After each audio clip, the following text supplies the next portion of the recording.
You ever feel tired, but you can't even point to one clear reason why? Like you're not just physically tired, you're mentally tired, you're emotionally tired.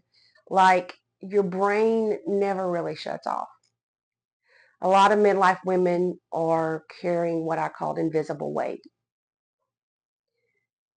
Things that don't show up on a to-do list, but still take up a ton of space in your head.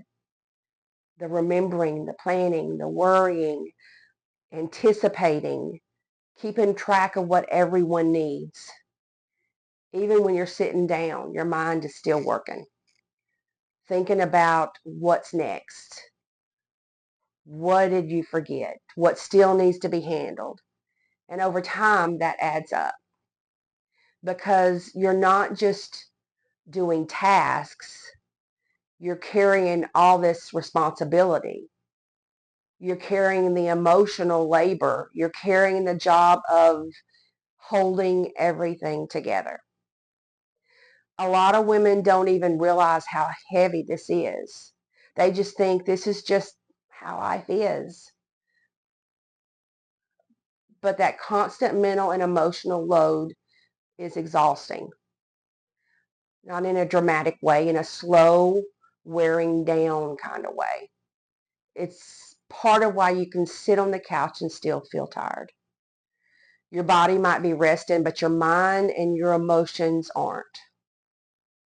And the hard part is a lot of this load is invisible. No one sees how much you're tracking, how much you're thinking about, how much you're holding. So you don't always give yourself credit for it. You just keep carrying it. There's something that helps shift this. Instead of asking, why am I so tired? Try asking, why am I carrying, what am I carrying that no one else sees?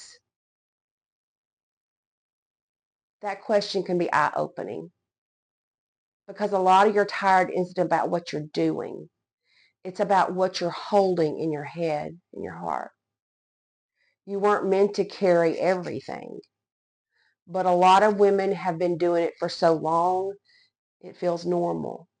It feels like part of who you are, the strong one, the responsible one, the one who keeps it all together.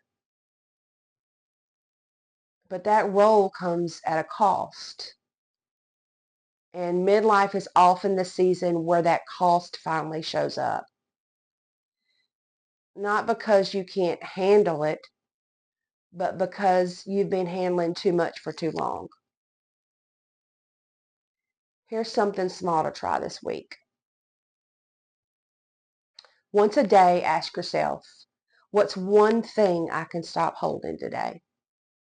It might be a decision you can delay, a worry you can sit down for a few hours, something you can let someone else handle, or even just giving yourself permission to not think about everything for a little bit. You don't have to drop everything, but you don't have to carry everything either. If you've been feeling mentally and emotionally drained, it's not because you're weak. It's because you've been doing a lot of invisible work. Work that matters, work that costs energy. And you deserve space to set some of it down. If your mind feels like it never really shuts off, even when you sit down, a gentle reset can help interrupt that spiral. I have one I've made available. It's short, quiet, meant to help you step out of your head for a few minutes. I'll put the link below if you want to try it. No pressure, just something that's there if you need it. As we move into next month, we're going to start talking about how to rebuild a steadier way of living. Not just understanding why you're tired, but how to live in a way that feels more supportive.